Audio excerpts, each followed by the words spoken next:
Hello and welcome to episode 5 of All 5 Rounds. I am one of the co-hosts, Ty O'Keefe, and I will soon be joined by my esteemed co-host, Daren Loucks. We had a big fight last night in UFC, UFC Fight Night Lincoln, featured with main event team Justin Gaethje and James Vick. But also there's been some fights announced this week. We had the Max Holloway, Brian Ortega fight announced. They're talking December for that. We'll get into that. We're also going to discuss Stephen Thompson, Robbie Lawler, and whatever else we desire to fill up this 25 minutes. First of all, before we get into it, I'd like to remind everybody that this call is brought to you by Dialogue. Go to getdialogue.com. Great way to start a podcast, receiving something you're interested in. You can broadcast live talk radio over Twitter. Just go to getdialogue.com, host a call, and it's a very user-friendly platform. Okay, so Daren, are you with me? I'm here, man. How did you feel about last night's main event, the knockout, what it means to Gaethje, and what it means to the division? Well, first of all, I was, really impressed with the fact that Gaethje almost made a complete switch in the way he fights in terms of strategy, game planning. I felt like he really followed a game plan and actually fought the way a shorter fighter fights a long, tall guy, especially in the stand-up. The way he went to the body with the jab, looked for the overhand right, and then stayed on the outside and even threw leg kicks and wasn't pressing like we normally see a Gaethje doing. I was really impressed with that, and to see him get that win the first round, I think it's big for him because I think it's enough to keep his career going. I know there was some talks about him only having so many fights left, but I think this will prolong that. What do you think?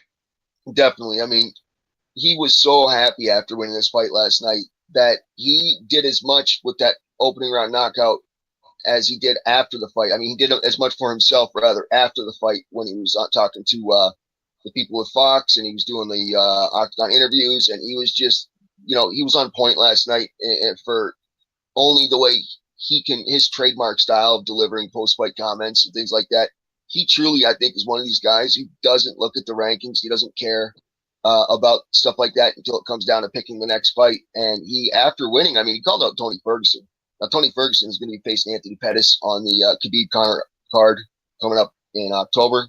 So, that doesn't make any sense. But if, as he said, he doesn't want to fight Anthony Pettis because he thinks Anthony Pettis is ranked below him, which is, he's kind of just casting Anthony Pettis off the side for no reason at this point. And he wants Ferguson. Great. He's going to have to wait. If the UFC wants to make a fight for him before the results of Diaz, Poirier, and Ferguson, Pettis, and Khabib and Conor, he's going to have to settle for somebody like Kevin Lee. Besides that, I mean, he did himself a world of favor, and I don't think we're going to hear him talking about walking away anytime soon. However, James Vick, that's a tough loss. That's a tough loss for him. I'm not sure what his next step is going to be, But as for sort of the Kevin Lee thing, though, if I was Justin Gaethje and I'm looking at who's available in the lightweight division and I want a big name fight, that's a pretty good name to throw into the hat. I think that's an excellent opponent. It might not be a matchup for him, but it's a good opponent.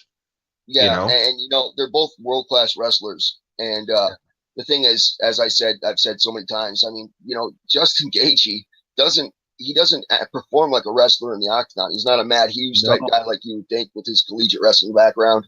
He's not like that at all. He's a brawler. And so it's kind of out the window, except when he's trying to fight a guy like Kevin Lee, because Kevin Lee is going to try to take him down. And obviously Gaethje is going to, use his knowledge, his takedown defense to negate that. He's to slow Kevin Lee's offense down. So it's going to matter in that sense. Right. But, the wrestling in reverse. And so who knows how that's going to go? But if that happens, but I don't know. It's so hard to tell. Like I was saying to Craig, man, these rankings that I myself do it all the time. I hold these rankings like, a lot of significance. I say, okay, this guy's 8. That means something. It's my fault for being a college basketball fan, college football fan. I hold there's too much power in rankings. The thing is, these aren't the UFC's rankings. These are done by a group of members of the media from all different outlets. And we continue to say, oh, well, hey, this guy's ranked this guy's ranked this. How come the UFC made that fight? Doesn't make any sense. Well, the UFC may not rank them like they're ranked on the site at all. They may have their own formula. Who's for a top 10, top 5 guy with a recipe that's got a lot to do with doing stuff outside the octagon, handing himself on the media, star power, pay-per-view draw, whatever. So, who knows what's next for Justin Gaethje? Who Yeah. knows? Yeah, Who the knows? UFC does not play by the same rules as the rest of professional sports. No. Their rankings don't hold a lot of weight.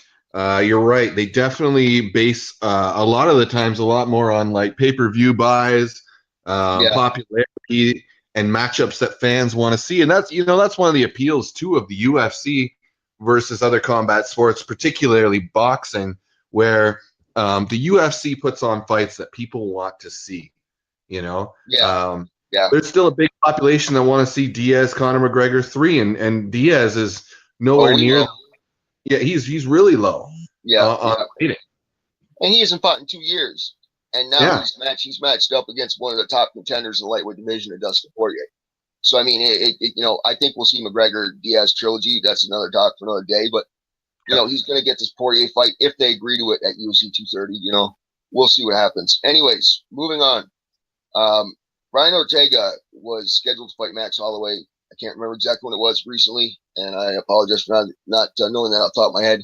But the fight was Holloway was forced to pull out, and the fight was postponed, canceled, whatever.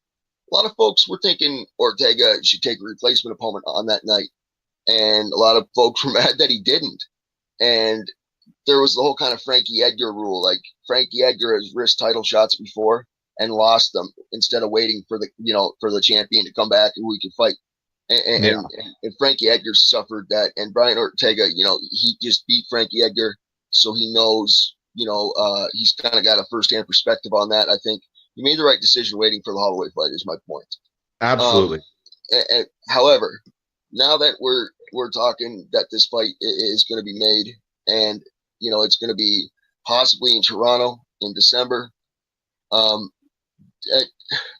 you think that this is something that has to happen before either Holloway and Ortega can fight anybody else? Like, this has to be the number one featherweight fight right now.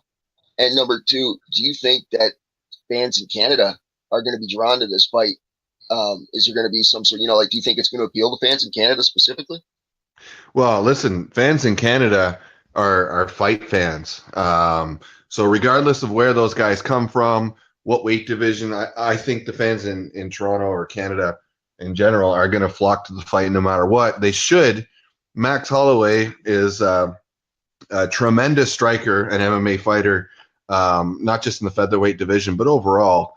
And Ortega is coming with this new, young, fresh, like jiu-jitsu background, but like coming together with everything else as well.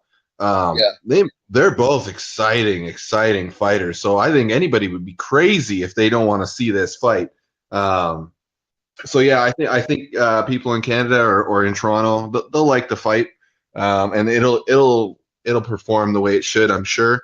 And Max Holloway, with him pulling out and everything, Ortega was very smart, in my opinion, not to take a replacement fight. If I was in his shoes, I never would have either. I would have stuck to, I'm the number one contender. This is my title shot. And just because the champ pull out this weekend, that doesn't mean when he's ready, we can't do it again. Yeah, and you're absolutely right. And Ortega, this has got to be like one of the title fight between two of the nicest guys in the UFC too.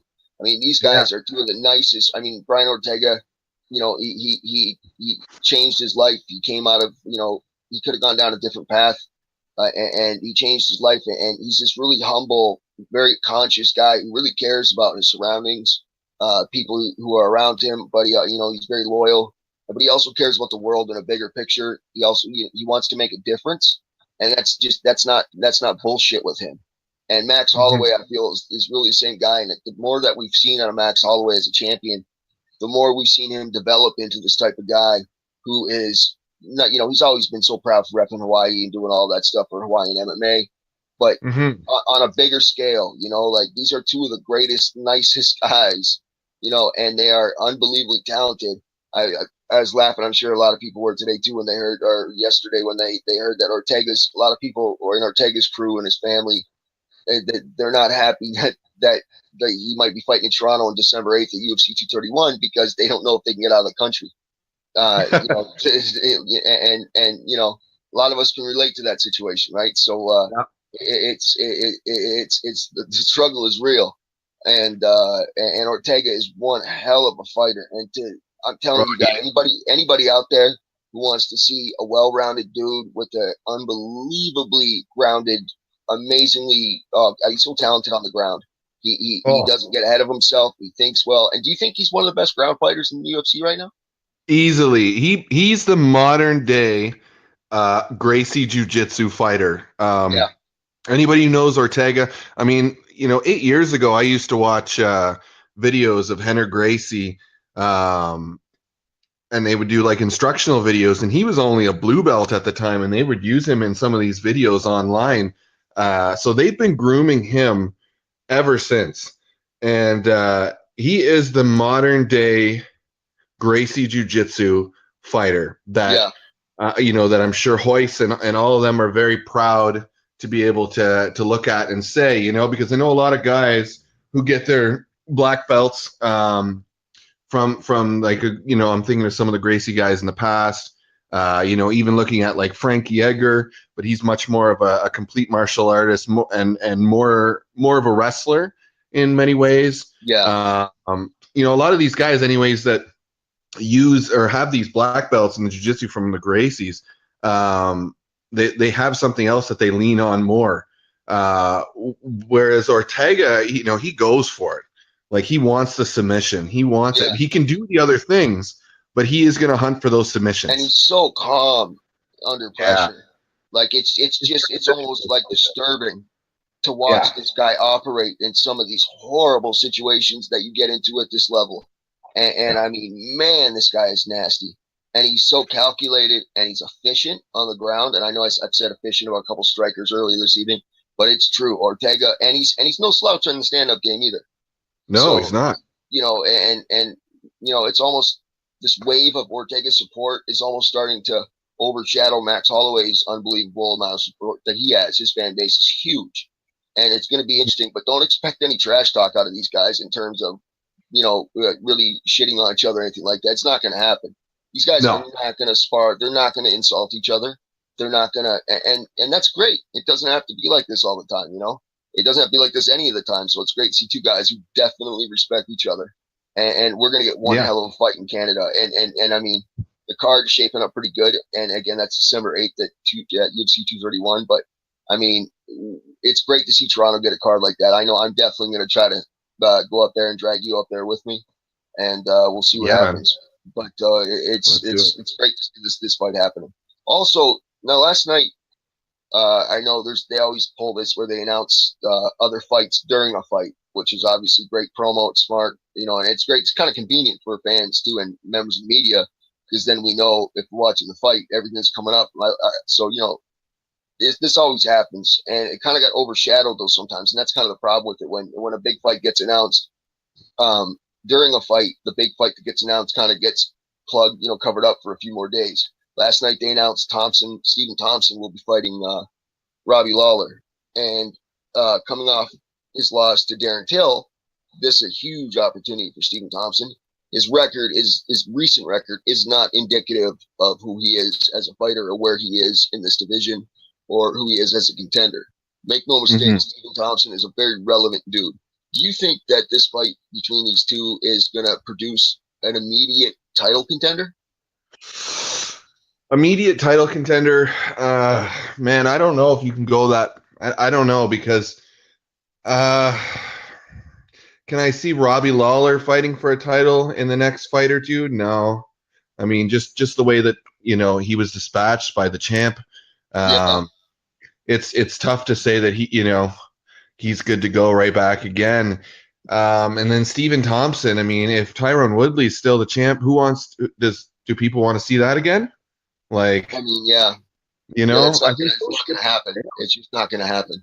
Yeah, I think that's a very good point. Yeah, I think, but if Daren Till wins, that could be different. And then all of a sudden, yeah, you could definitely look at one of these guys, whoever wins, and say maybe they're next in line.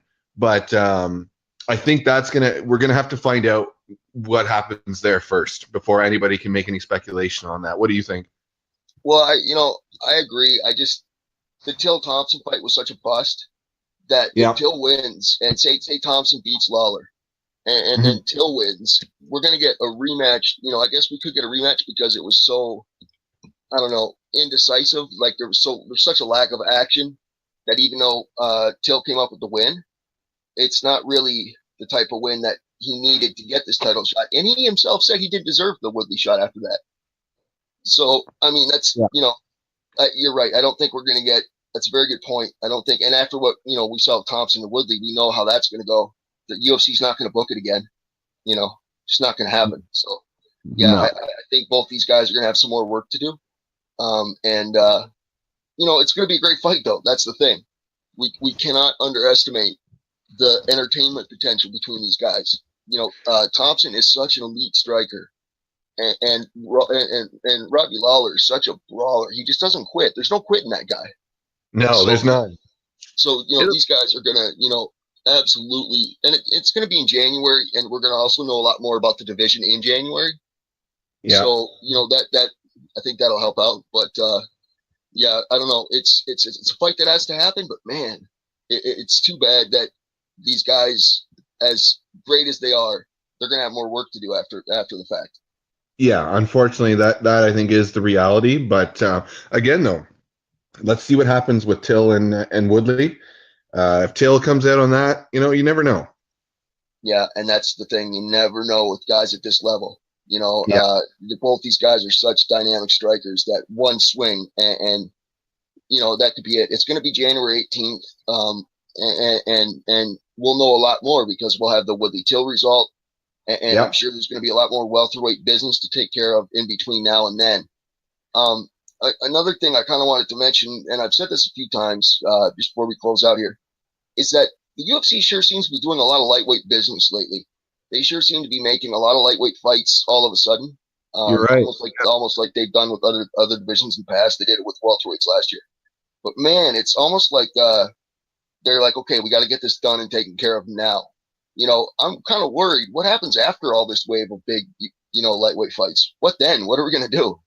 Yeah, you're right because the way the divisions sort of stack up now, I mean, heavyweight is kind of I don't know if you want to call it limbo, but I mean, you've got Cormier, who's facing Brock Lesnar, and then maybe has a Stipe rematch. You've got the light heavyweight division, which again, you've got Cormier backing it up. Yeah, Uh, which I guess that changes if John Jones comes back and decides where he wants to fight at, like whether he goes at Cormier in the heavyweight division or if he goes light heavyweight. But otherwise, that's yeah. And I don't mean to cut you off. It's just that there's no way Cormier's not going to be fighting after April next year. He's going to fight Lesnar once. Might defend. He's not even going to defend the light heavyweight title again. I don't think he's going to fight Lesnar once in January or whatever. Maybe one more fight against the top light heavyweight guy, and it won't be John Jones. We're not going to see that fight ever again. yeah. And you know what? Actually, I don't want to see that again for Cormier's Yeah, sake. Cormier. I think we all know John has Cormier's number. yeah. It's not a good. It's just not the matchup that he can win. And let's move on from that and see what happens. John Jones comes back. That division is so light. I don't know where John Jones goes from there. I think he'll flirt with the heavyweight And division. it's crazy too, right? Because we started off with the talking about the lightweight division, but moving. You're right. The light heavyweight division used to be the UFC's best division by far. It was Bread their and butter. showcase division for years. I mean, Rampage and Liddell and even Couture fought for a while there, and Horace Griffin and Rashad Evans and I mean, just name Yeah. after name. There's been so many guys, and Yep. now it's just depleted and top heavy. And after Yep. Cormier goes, it's going to be, I hope, they're talking about Rockhold's going to move up there. And that alone should tell you where Cormier's future is in the light heavyweight division. Because Rockhold True. would not be moving that division if Cormier was going to fight again at Yeah. 205. No. So, You're so right. it's going to be, I think we're going to see Rockhold and Gustafson kind of Yep. battle that out at 205 and hopefully lead this new group. But man, it's just what's happened to that? Like, oh, It was, lost to you John know what? The Jones. division was filled with a lot of, guys in their late 20s at the earliest, and into their 30s, and the fight games, they're no longer in their prime, I guess. And that's what it was. They were all clogging up the division, guys who all came over from Pride, the Shoguns, the Vandalays, Yeah, the Noguera. All those guys came over. They clogged up the division for a while, and that the UFC. I mean, obviously they used all that star power and had a lot of cards that were headlined by those guys. And I think everybody else just kind of fell off, or didn't have any room, almost, it seems like, for them in the light heavyweight division. yeah, and now it's so different, and it's not like they're going to do a tough season or anybody else to try to revitalize the division, and they don't really need to. I mean, they're not. It's not like they're that lost or anything. It's just that it sure isn't what it once was. Yeah, you're And right. during these times, we're spoiled. We used to, when the light heavyweight division was at its peak back in the day. We got maybe one pay-per-view a month or every 2 months. We were lucky a lot Yeah. of those times, and now I always think about that when we get in this thing. Like right now, we know of a UFC fight coming up this weekend. A lot of people, after having these runs of weekend after weekend with fight after fight of UFC fights, that you don't have one, and it's like people just say, "Oh my God, what are we going to do?" It just reminds you of how much this has grown, and maybe that's part of the problem, is that the numbers just couldn't keep up with the growth. Yeah. Like there just wasn't enough light heavyweight stars to fill all these cards. So they went elsewhere. They expanded into lower divisions and women's MMA and everything else, and it's been fantastic. But man, be nice to see, interesting to see rather, if Gustafsson and Rockhold, and maybe Ozdemir and some other guys coming up are going to be able to turn that around. And it's not like I said, they're not in the dumps or anything, but it's just it's not what it once was at all. And we'll see what happens, I guess, right? So We shall. that will wrap up episode 5 of All 5 Rounds. As always, it's brought to you by Dialogue at getdialogue.com. To get started, just click on host a call. Very user-friendly platform, and it's a great way to find other people with similar interests and broadcast live talk radio over Twitter. I will be having some articles out this week on Fansided MMA and the Fight Network. You can hit me up at Above the Full Tie. You can find Daren at Daren Loucks on his Twitter account, which is going to be increasingly more active as we speak and That's moving right. forward. I'd like to thank my co-host Daren Loucks for once again joining me, and we will be back soon and sporadically, as always, to hit you with all the biggest news in all of MMA, which has been UFC dominated lately, but that'll change here in the future. So thank you for joining us for episode 5 of All 5 Rounds. Daren, thanks a lot. Thank you, brother. And we will talk to you all very soon.